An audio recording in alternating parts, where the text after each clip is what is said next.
India میں اعلیٰ تعلیمی اداروں میں ذات پات کی بنیاد پر امتیاز کے خاتمے کے لیے یونیورسٹی گرانٹس کمیشن کے نئے قواعد پر بحث اور احتجاج میں تیزی آ گئی ہے۔ لکھنؤ میں طلباء نے ان قواعد کے خلاف مظاہرہ کیا، جبکہ مختلف سیاسی رہنماؤں کی جانب سے ان میں ترمیم کے مطالبات سامنے آئے ہیں۔ یہ معاملہ بی جے پی کے اندر بھی اختلافات کا باعث بن گیا ہے۔ میں ہوں غضنفر حیدر اور یہ ہمارے آج کے B B C news Urdu کے پروگرام جہانما کی ٹاپ سٹوری ہے۔ اس کے علاوہ پروگرام میں دیکھیے گا،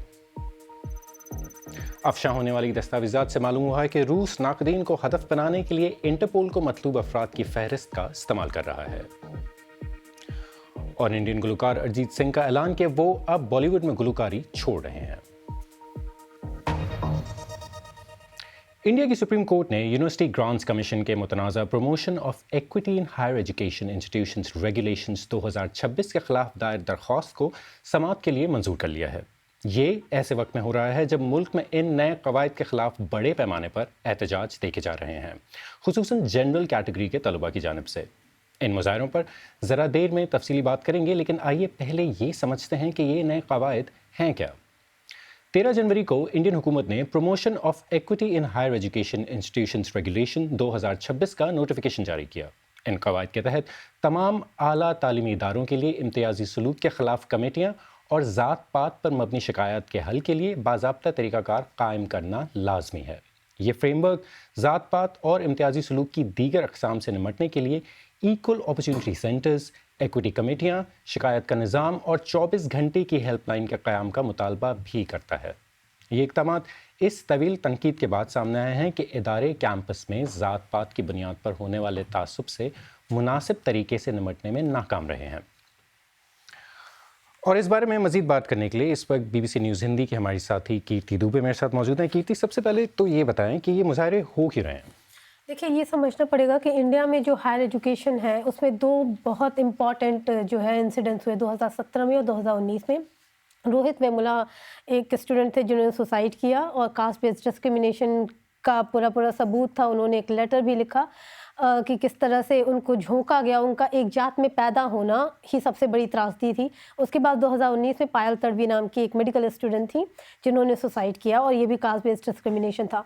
یہ معاملے ہمیشہ اوور دا ایئرز آتے رہے ہیں کہ ہائر ایجوکیشن جو ہے، انڈین انسٹیٹیوٹ آف ٹیکنالوجی ہے، پی ایچ ڈی ہے، وہاں پہ ڈسکریمنیشن ہو رہے تھے۔ اور جو پائل تڑوی کے پیرنٹس ہیں اور جو روہت ویمولا کی ماں ہیں، وہ ایکچولی کورٹ میں گئے، انہوں نے دروازہ کھٹکھٹایا کہ ایک باقاعدہ گائیڈ لائن ہونا چاہیے جو کہ اسٹرکٹ ہو، جو کہ اس طرح سے انفورس کیا جائے کہ ہائر ایجوکیشن میں جو ڈسکریمنیشن ہو رہا ہے اسٹوڈنٹس کے ساتھ، اس کو کرٹیل کرے، اس کو کنٹرول کرے۔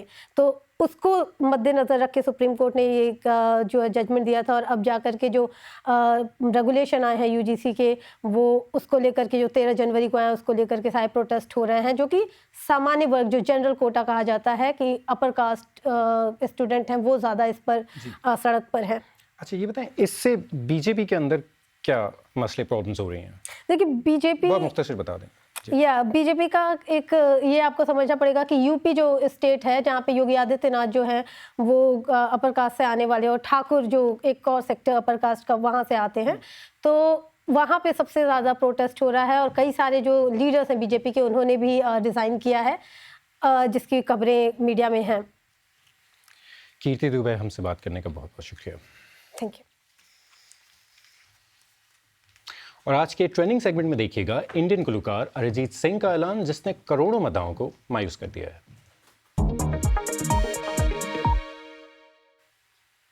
انڈیا کے معروف گلوکار ارجیت سنگھ نے اعلان کیا ہے کہ وہ اب سے بطور پلے بیک سنگر کوئی نیا گانا نہیں گائیں گے۔ انہوں نے اپنے سوشل میڈیا پیج پر لکھا کہ ہیلو، میں آپ سب کو نیا سال کی مبارکباد دینا چاہتا ہوں۔ میں اپنے تمام سامعین کا شکریہ ادا کرنا چاہتا ہوں جنہوں نے مجھے اتنے سال بے انتہا محبت دی۔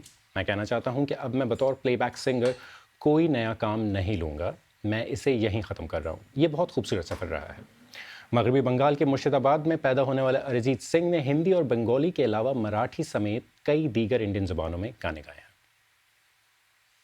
بالی ووڈ میں ان کی گلوکاری کیریئر کا آغاز 2011 میں فلم مرڈر 2 سے ہوا۔ وہ اب تک فلمی گیتوں اور اپنی سولو ریکارڈنگ سمیت 800 سے زائد گانے گا چکے ہیں۔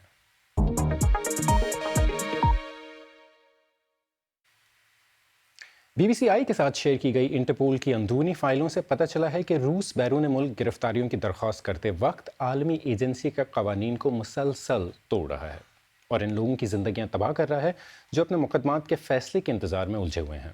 انٹرپول کے ایک مخبر نے یہ بھی انکشاف کیا ہے کہ یوکرین پر حملے کے بعد روس کے خلاف نافذ کیے گئے اضافی احتیاطی اقدامات کمزور کر دیے گئے ہیں۔ BBC ورلڈ سروس کے لیے نتاشا پیچ کی رپورٹ پیش کر رہی ہیں عالیہ ناسکی۔ جب آپ کے خلاف ریڈ نوٹس جاری ہوتا ہے تو آپ کی زندگی مکمل طور پر بدل جاتی ہے۔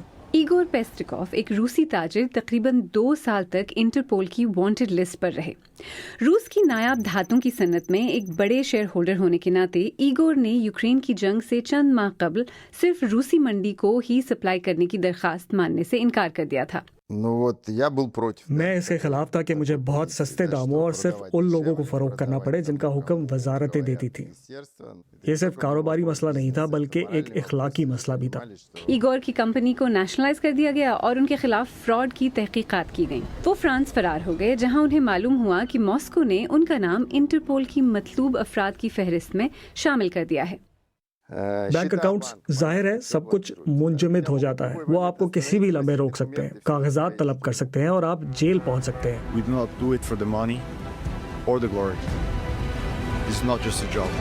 It is a calling. کافی عرصے سے انٹرپول پر تنقید ہوتی رہی ہے کہ آمرانہ حکومتیں اس کے نظام کو اپنے مخالفین کا پیچھا کرنے کے لیے استعمال کرتی ہیں۔ Our top stories. Reports of explosions in the Ukrainian capital as Vladimir Putin announces a special military operation in روس Ukraine. کے یوکرین پر حملے کے بعد انٹرپول نے کارروائی کی اور کہا کہ وہ روس کی جانب سے آنے والی درخواستوں پر اضافی جانچ پڑتال کرے گا۔ اضافی جانچ کے باوجود لیک ہونے والی دستاویزات سے ظاہر ہوتا ہے کہ 2024 میں انٹرپول نے روس کی تقریباً 90% درخواستوں کی منظوری دی۔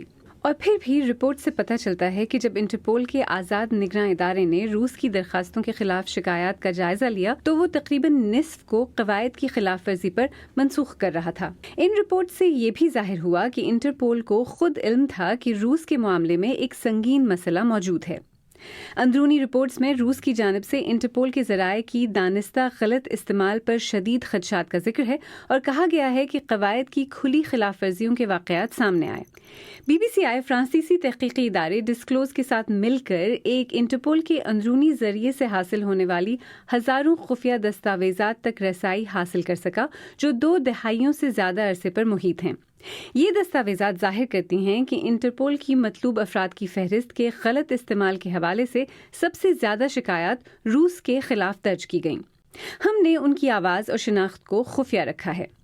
میں کافی عرصے سے انٹرپول کے لیے کام کر رہا ہوں۔ میں یہ نہیں بتاؤں گا کہ کہاں۔ وہ شفافیت کا دعویٰ کرتے ہیں لیکن یہ درست نہیں۔ ہر چیز صرف ضرورت کے تحت رکھی جاتی ہے جو بعض اوقات مزاحیہ خیز حد تک مسائل پیدا کر دیتی ہے۔ ہمارے ذریعے نے ہمیں بتایا کہ اس بات کے شواہد موجود ہیں کہ انٹرپول نے روس کے خلاف اپنی بعض پابندیاں کمزور کر دی ہیں۔ روس کی جانب سے انٹرپول کے غلط استعمال سے متعلق انکشافات ایگور کے لیے کوئی حیرت کی بات نہیں۔ 2024 میں تقریباً 2 سال مطلوب فہرست میں رہنے کے بعد انٹرپول کے اندرونی نگراں ادارے نے فیصلہ دیا کہ ایگور کا کیس بنیادی طور پر سیاسی نوعیت کا تھا اور ان کا ریڈ نوٹس ختم کر دیا گیا۔ انٹرپول نے ہماری تحقیقات سے اختلاف کیا اور کہا کہ ان پر آئینی طور پر غیر جانبدار رہنے کی ذمہ داری عائد ہوتی ہے اور انہوں نے غلط استعمال کو روکنے کے لیے حفاظتی اقدامات کو مزید مضبوط کیا ہے۔ ان کا کہنا تھا کہ وہ اس بات پر تبصرہ نہیں کر سکتے کہ آیا روس کے خلاف عائد کوئی پابندیاں ہٹائی گئی ہیں یا نہیں۔ روسی حکام نے ہمارے الزامات پر کوئی جواب نہیں دیا۔ اگرچہ انٹرپول کا وانٹڈ نوٹس ختم کر دیا گیا تھا،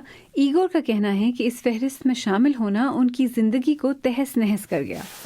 بچوں یا خاندان کے ساتھ رہنا بہتر نہیں ہوتا کیونکہ وہ کسی بھی وقت آپ کے گھر میں گھس سکتے ہیں، اس لیے آپ خود کو ایک کونے میں پھنسا ہوا چوہا محسوس کرتے ہیں۔ اور اب ایک نظر ڈالتے ہیں دیگر اہم عالمی خبروں پر۔ جنوبی کوریا کی سابق خاتون اول کم کون ای کو رشوت وصول کرنے کے جرم میں 20 ماہ قید کی سزا سنائی گئی ہے۔ کم کون ای معزول صدر یون سک یول کی اہلیہ ہیں اور انہیں یونیفیکیشن چرچ سے سیاسی مفادات کے بدلے قیمتی تحائف قبول کرنے کا مجرم قرار دیا گیا ہے۔ امریکی شہر منیاپولس میں منگل کو ایک ٹاؤن ہال میں ایک شخص نے سرنج کے ذریعے پروگرام کی میزبان امریکی کانگریس کی رکن الہان عمر کو نامعلوم مادے سے حملے کا نشانہ بنایا۔ پولیس نے بتایا ہے کہ الہان عمر محفوظ ہیں اور حملہ آور کو موقع پر گرفتار کر لیا گیا۔